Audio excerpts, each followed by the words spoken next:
So it's actually gotten so bad to the point to where I'm going to have to make a video like this, because I talked about it a little bit recently when it comes to the problems with the sales, because we got the most recent Circana sales report in the US, the biggest market when it comes to video games, and things were looking grim. Is there going to be a video game crash?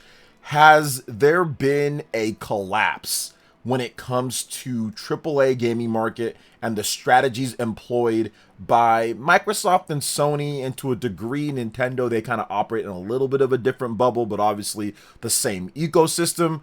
I think that there's absolutely some major errors that have finally caught up to the video game industry. And if something does not change when it comes to the prices, when it comes to this RAM stuff, I don't think GTA 6 is even going to save it. But before we continue, we are giving away a Nintendo Switch 2 at 140,000 subscribers, or on September 1st, whichever comes first. Subscribe, like, comment. The winner will be chosen at random, and it's a worldwide giveaway. Thanks, peeps. Let's start off with just the news here. So in the US, PlayStation hardware fell to the lowest total since May 2000. 26 years of the NPD beforehand and Circana tracking them, and we have not seen a lower sales period for PlayStation than what we just got for May.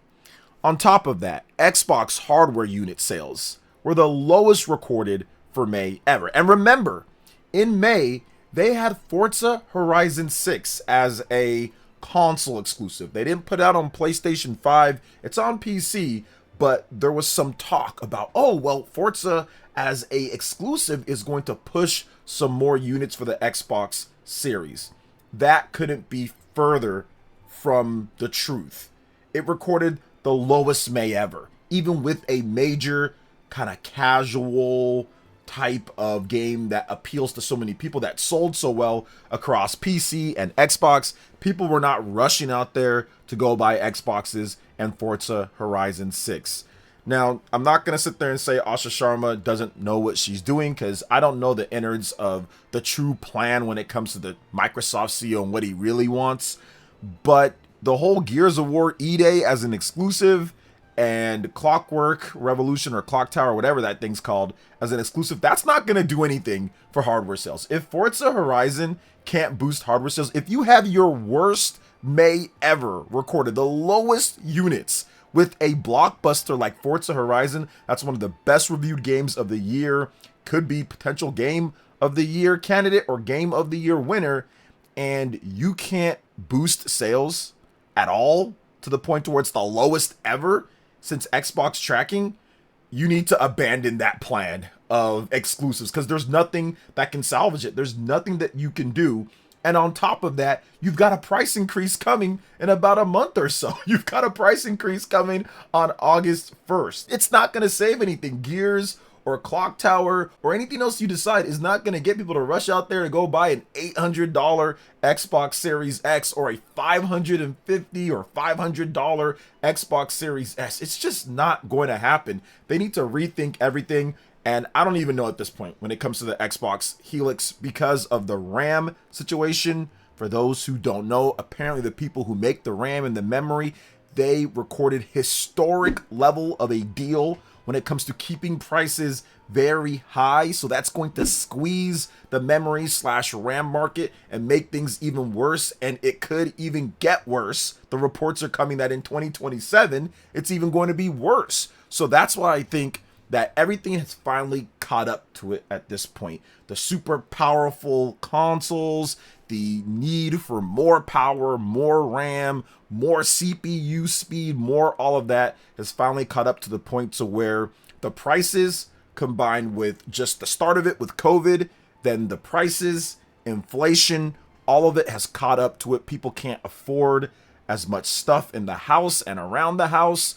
The salaries aren't going up when it comes to a lot of average workers. There's a lot of stuff that's not working for us when it comes to government stuff and AI, and that's not helping out video games and getting prices to be somewhere to where it's going to be feasible for these companies, because we're seeing multiple price increases. Nintendo has a price increase coming up. Sony's already increased the price multiple times, and I would not be shocked if Sony announces a price increase at some point this year before GTA 6 comes out. So really the industry for at least more like Microsoft and Sony, are banking on GTA 6 to be a blockbuster, because these sales are absolutely putrid. They are really, really bad across the board.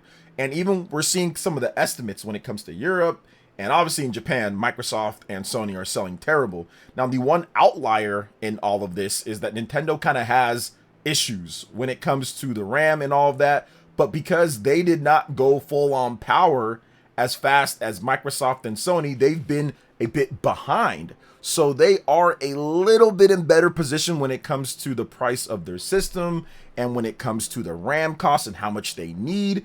But at the same time, that doesn't put them in the clear. They still have issues. Mr. Furukawa has already stated that it doesn't cover everything. When it comes to that $50 price increase, it doesn't cover all of the cost.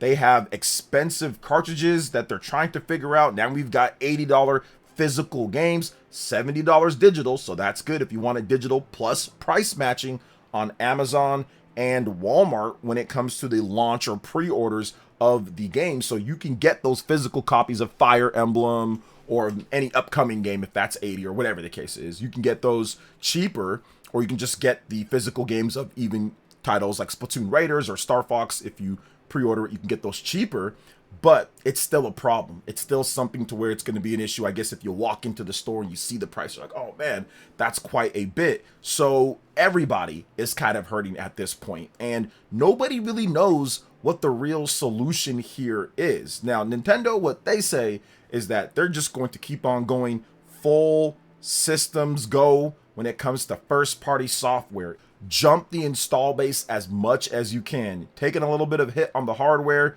your margins aren't as good, stock price isn't as good, that doesn't matter. We'll buy back all the stock, or we'll buy a ton of stock, and we're going to keep going with our plan. And that plan seems to be working, because we got the numbers, or more like the estimates, but we've got the rankings. And in Japan, it looks like the Nintendo Switch 2 sold nearly 700,000 units before the price increase in that month that it happened. And if you look at the US, they were #1 in the US, and it does seem, based off of estimates here, nothing confirmed, does seem like in Europe they were also #1, and in most parts of Asia, different countries, they were #1, or they were right up there. So the price increases are really hitting places hard, and Nintendo quite hasn't put that price increase. Plus, they have a pretty attractive bundle with the Choose Your Game bundle, Donkey Kong Bonanza, Pokemon Pocopia, or Mario Kart World. So pretty good deal with that. Now, I don't know what's going to happen to that bundle after the price increase in September, but I hope they keep it around. Maybe they keep it at $550, so you can still kind of get that, even though it's more expensive than it is now. I do think that Nintendo, with how they structure their business, a lot of their developers are in Japan. They outsource a lot, but a lot of the development is cheaper. They're able to kind of maneuver this whole bad situation a bit better than Microsoft and Sony. A little bit because of luck and kind of the stuff that just happened decades ago, but then also because of their philosophy and what they continue to do, the decisions that they make, where you can release a game like Star Fox, and that's selling okay from what we understand. Not saying it's going to be like a multi, 10 million seller or anything, but it seems like it's doing good. It's going to bring in revenue. Or a Splatoon Raiders, that's going to bring in revenue. You got smaller games, consistent titles, Rhythm Heaven. These are the type of things that Nintendo's doing to help mitigate some of those things. If you can hit it out of the park with software, and consistent software where people are always buying the games, and then therefore they're buying the system, and then therefore they're buying more third-party games, you can kind of gut out the tough times. And the Nintendo Switch 2, for the Circana sales here in the US, they were #1, and on top of that, they are the second fastest selling system of all time, behind the Game Boy Advance. But the Game Boy Advance, when that launched, it was crazy because obviously it was the follow-up to the super successful Game Boy Color that just did so well. Pokemon was there, so people were excited. You had backwards compatibility, and it was only $99. And I think it got a price cut fairly early, so people were rushing to go buy that Game Boy Advance. At $99, even with today's inflation, that's still fairly cheap for the type of system that you got. Backwards compatibility with all your Game Boy games, and a bunch of cool games. Pretty much a portable Super Nintendo in your pocket in the year 2000 or 2001 or something like that. That is incredible. I remember playing it, and I thought it was great. Metroid Fusion and games like that. So I do think that being right behind there when it comes down to it, 6 million units here in the US compared to 6.5 in the first year for the GBA, 6 million, right about 5.96 million for the Nintendo Switch 2. That is impressive considering the price of the system as well. This is Nintendo's most expensive system, not inflation or anything wise, but just most expensive system starting out ever at 450 and 500. So you're looking at that and you're saying, okay, it's doing pretty good so far. Got to see after the price increase, but I do think that the value that they're adding, especially with some of the games, got to see how Dust Bloods does, in addition to Ocarina of Time Remake, Nintendo Switch Sports Resort. I think there's going to be a lot of good stuff, and I think next year will be that true telling year. Calendar year 3.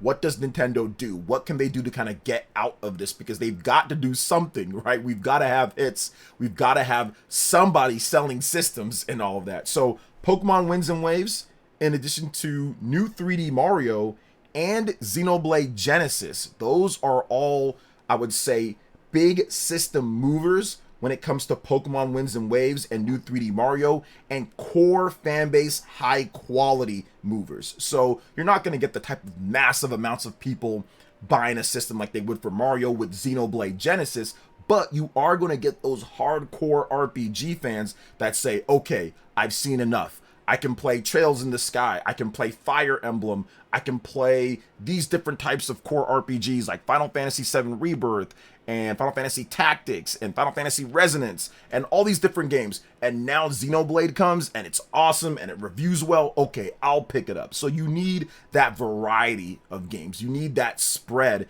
that really kind of hits every single part out there. And with the continued sales of the system, third-party developers are looking at the Switch 2 now and saying, okay, like these other systems aren't selling like this anymore and the prices are really high. Even with Nintendo's price increase that's coming, they're still tied with the Xbox Series S as the cheapest current system on the market at $500. Xbox Series S, $500, the new price at least. And then the 1 terabyte Xbox Series S is more expensive. And then, of course, it goes up to like $700, $800 with the Xbox Series X. But that's the thing. You're going to need something that people can feel confident in, that's releasing these type of games regularly on top of third-party titles. So I can see third-party developers, especially Western ones, finally saying, okay, let's kick this into gear a bit. A lot of the Asian developers have been essentially carrying the Nintendo Switch 2 within the first year and going into the second year. It's just pretty much been a great Japanese development scene, Asian development scene. Need the Western developers to kind of come in here and pick things up a bit. You see the sales that's going on with PlayStation 5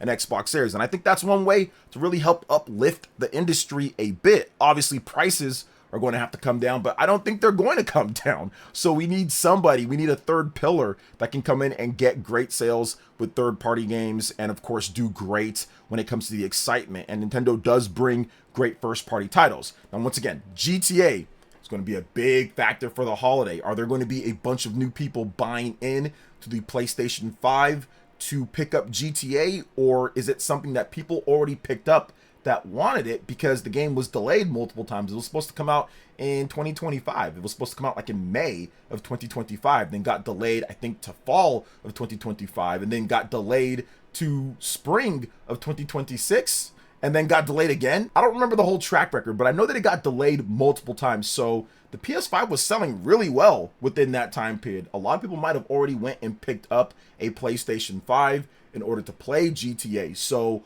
hopefully it's Black Friday time period. Sony has some deals going on. You can pick up GTA. You can get a PS5 for like $100 off all the models. That would really help out in terms of uplifting the industry, because like I said, right now it's looking very bad, and pretty much GTA 5 seems to be like that last hope for them. How many people are going to pick up a PS5 for something like Wolverine?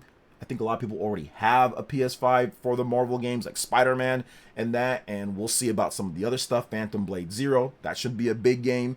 But yeah, it's just looking spooky right now. That's why I say it's like, is the industry going to crash? Is there going to be something? Because these sales are so bad. It's not been this bad ever when it comes to Microsoft and Sony sales for the last month. So good thing Nintendo's here at least to help with that. I mean, if we had a Wii U situation on our hands, we'd be in big trouble right now. Like, things would not be looking good right now. But we shouldn't ever have another Wii U situation, because Wii U didn't get stuff like Pokemon, it didn't get Animal Crossing, it didn't get those big system selling type of games to really drive the system like Nintendo systems are going to get with the hybrid form factor and concept now going forward. Because Pokemon's coming, it's going to be huge. Don't want to be like a doom and gloom here, but it's not looking good. But there's some hope here with Switch 2, and there is some hope here with GTA and what that's going to do towards the end of the year. So what do you guys think about everything that I talked about? Let me know in the comment section below. All right, peeps, that wraps it up for this one here. Thank you so much for watching. I do appreciate it. Please make sure you hit that like button, subscribe if you're someone new, click that notification bell, and check out my other Nintendo Switch 2 RPG content and more